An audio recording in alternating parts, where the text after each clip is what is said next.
don't like the way he's acting. It's not safe for me to let his insanity out of control. So get prepared. I'm sending you to England on a diplomatic business, and Hamlet will go with you. As king, I cannot risk the danger he represents as he goes crazier by the hour. We will make haste. My lord, he's going to his mother's closet. I'll hide behind the arras to see what he says. I think he'll tell his mother something juicy, and I'll let you know what.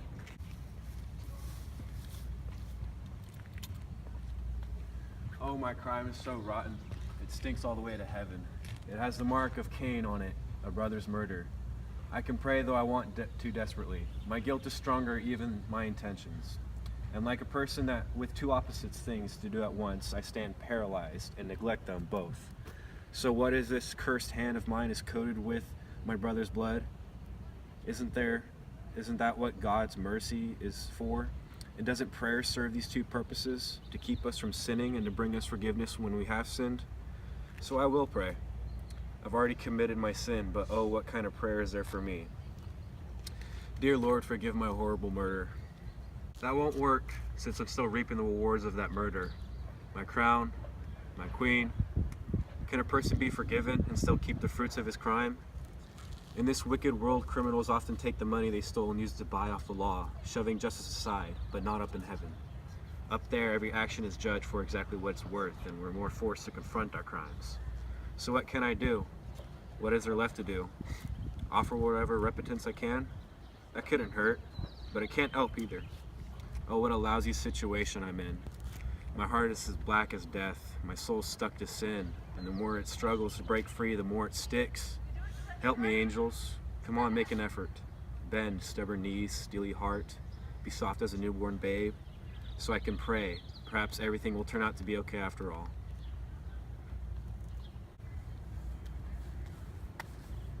I could do it easily now. He's praying now, and I'll do it.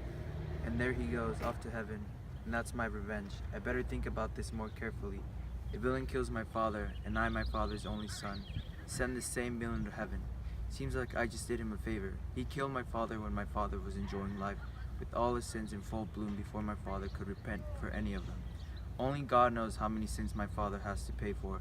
As for me, I don't think his prospects look so good.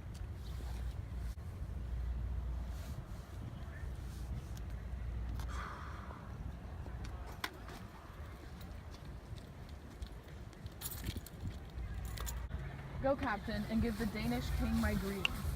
Tell him that Fortinbras asked permission to move his troops across Denmark. You know the meeting place we've arranged. If His Majesty wants to do any favor for him, tell him his wish is my command. I'll tell him, my lord. Go ahead then.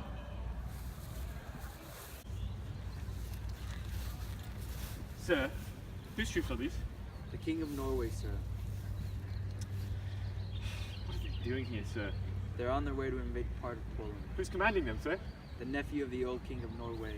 Is he attacking the heartland of Portland? For some frontier?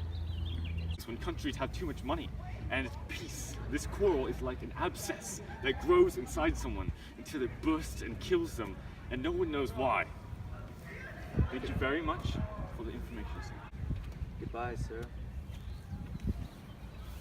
Will you please come now, my lord? I'll be there in a minute. Start without me.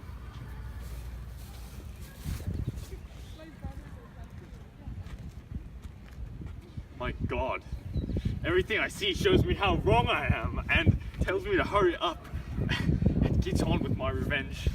What is a human being if he just eats and sleeps? Nothing more than a beast.